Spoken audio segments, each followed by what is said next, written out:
Hi, it's complicated. Just call me Kay. Welcome to my channel. And I want to talk about a certain topic that it kind of really triggered me, not in a bad way, but it just kind of like, oh, I just don't like this. I don't like people being treated wrong or being lied about or whatever. And what I want to talk about is the relationship between B. Taylor and Princella.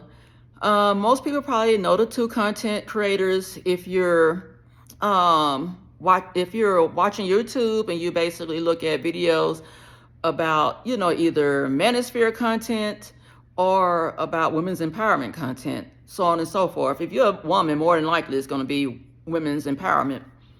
So I would have to say that I guess that's a disclosure.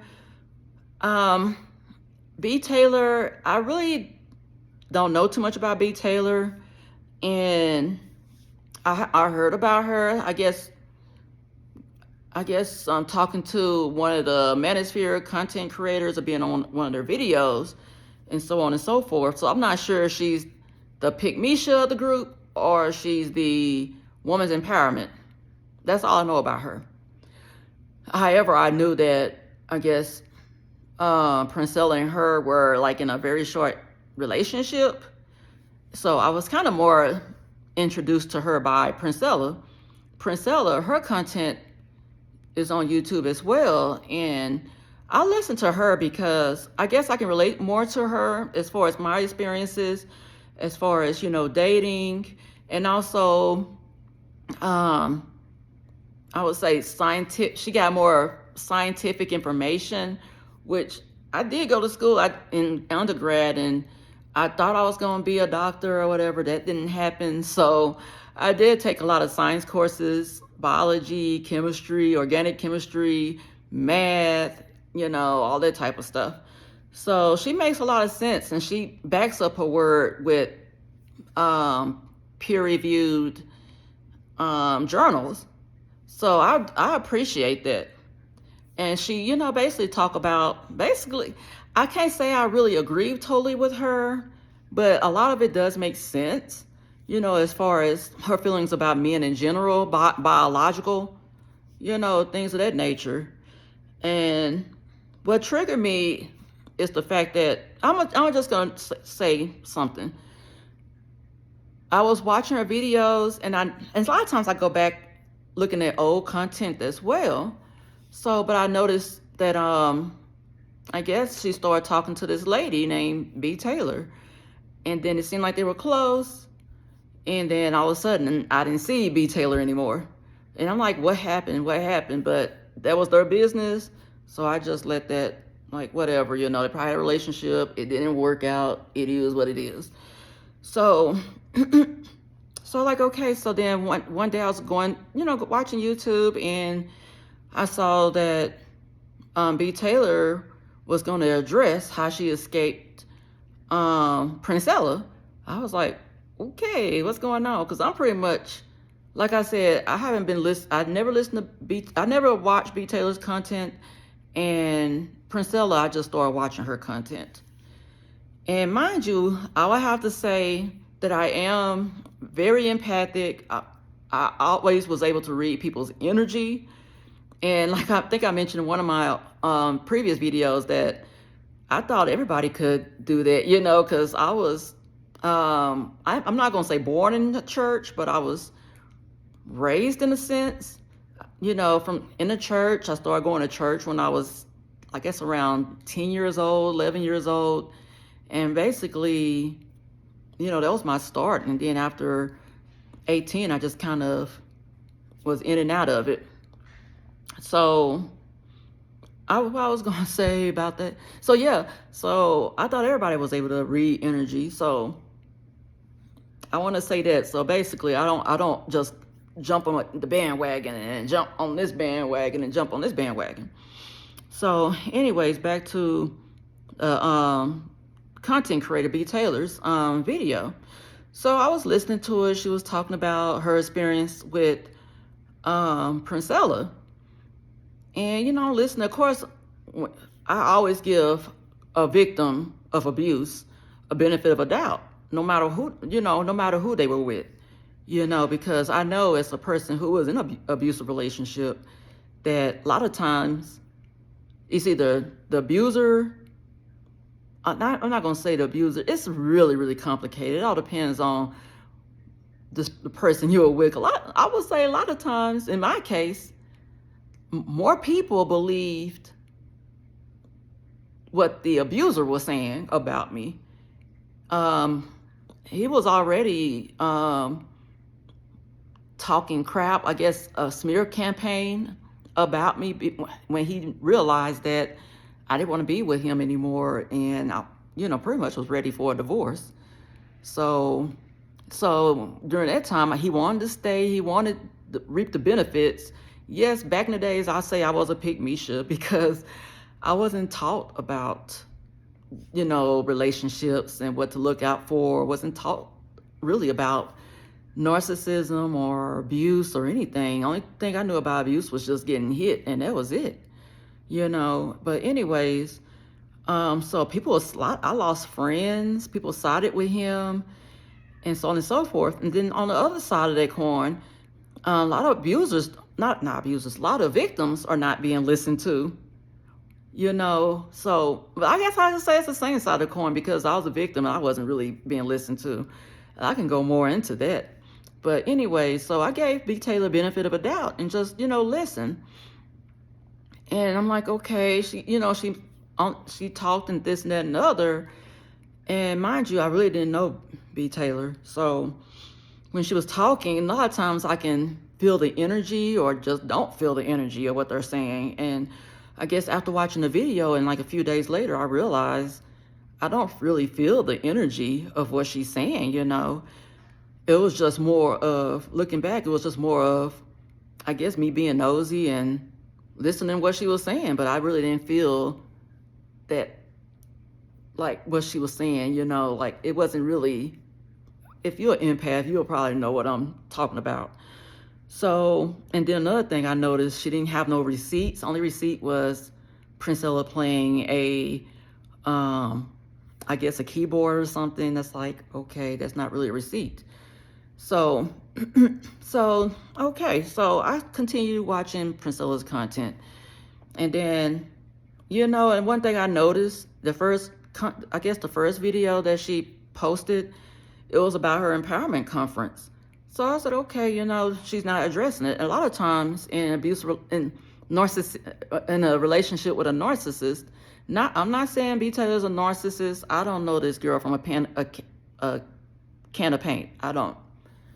But I will just say, from a relationship with a narcissist, a lot of times you don't respond to a lot of things they saying sometimes because it's like a lose-lose situation. We're trying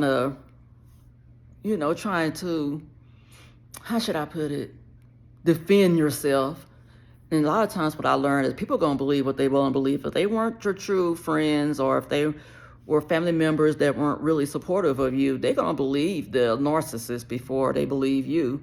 And a lot of times, even if you do defend yourself, they will still believe the things that the narcissistic person said about you, So that's kind of what this was before I watched her other video after that, where excuse me, my allergies are kind of bothering me right now.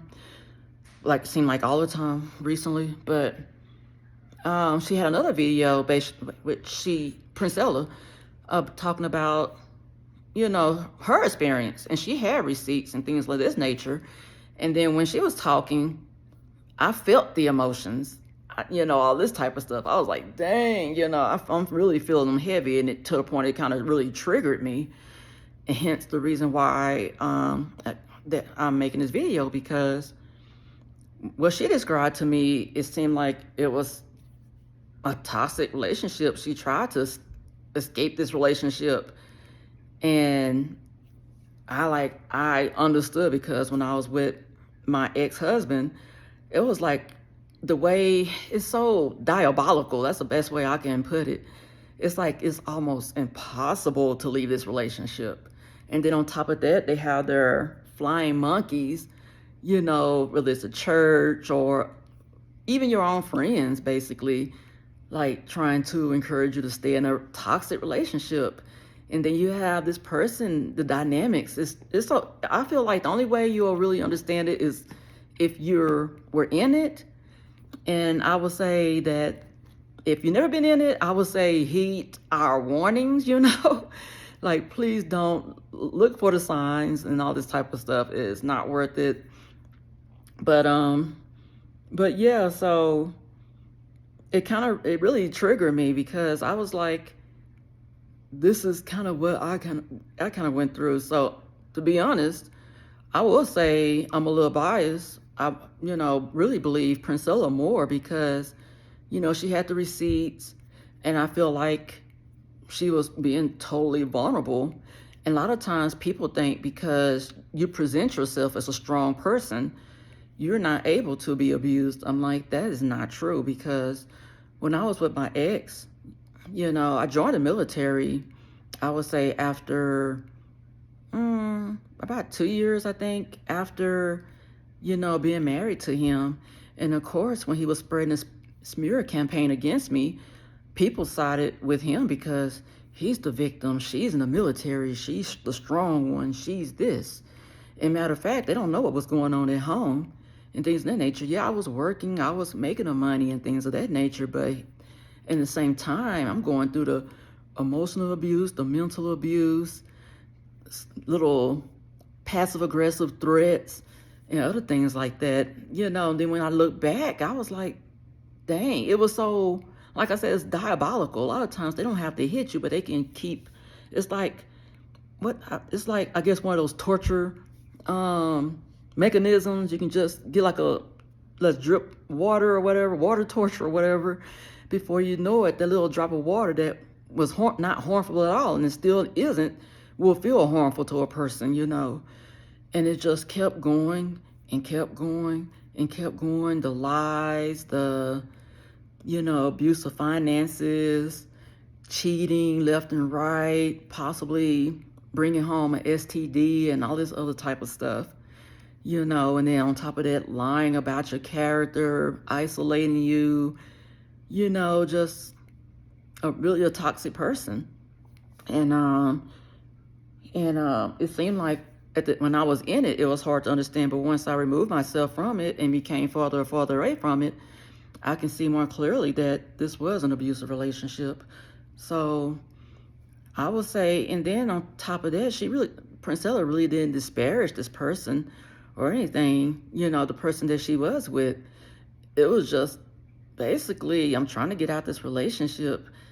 Can you please leave me alone, And I guess you can call it the hoovering part of the relationship. Once you leave, it seems like they still want to, it's like crows. They still want to, they still close around, whether it's, texting you every now and then, or probably in the background talking to your friends or talking to your family members. I mean, it got to a point where I wasn't with my ex and I was separated, I would say for almost 2 years. And mind you, because we have kids together, he knew that I was moving from one area to another, but he's not really paying, child support at the time, and really still not paying child support at the time. And then he's really not caring, involved father. But in order to make my life a lot harder, he before I even got a chance to really start working for the new, not for the new, but at this new office, when I was in the military, he reached out, found the number. I mean, he went through Red Cross and all that to say he was looking for me and all this type of stuff. And unfortunately, my supervisors or the sergeants at the time were, I would say, pick-me-shas, haters. They totally believed him and I was shocked. And these women here, they were abusive sergeants. You know, that was one of the reasons that I got the military. They were pushing me out, and eventually, despite my captain, you know, asked me if I can stay or not, and a few other people asked me if I wanted to stay.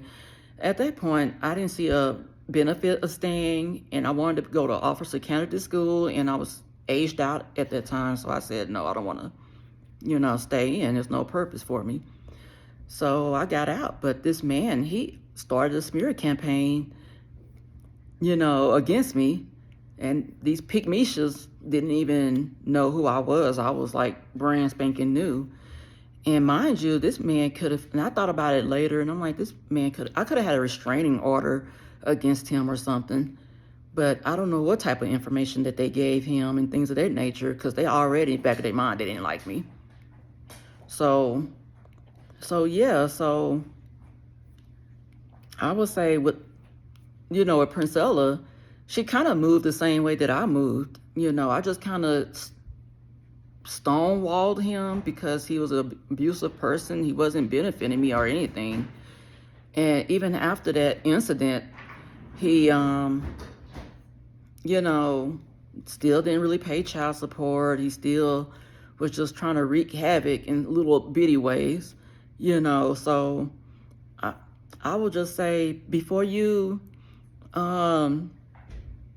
just immediately take the side of a person, I would say, especially if they trying to do a smear campaign, just really sit and think instead of totally listening to them and then be like, yeah, they're right. I don't like this person that they just talked about really bad and had like a little smear campaign, you know, against them, you know, just because at the end of the day, I kind of went through the same thing too. It was a smear campaign. Like I said, I lost, I guess, so-called good friends and everything because of, you know, this dude. Okay. So my daughter, she telling me, it's time to go. We got an appointment to go to. So I would say, please, if you enjoyed a comment, subscribe, like, even comment. And don't don't gatekeep or anything like that. You know, and whoever this content is meant to be shown to, it will be shown to that person. So I would say, yeah, that's all I wanted to say. And excuse me, I'm trying to hold in a cough. That's all I wanted to say about that. And I'm gonna keep going, and I will talk to you later. Bye.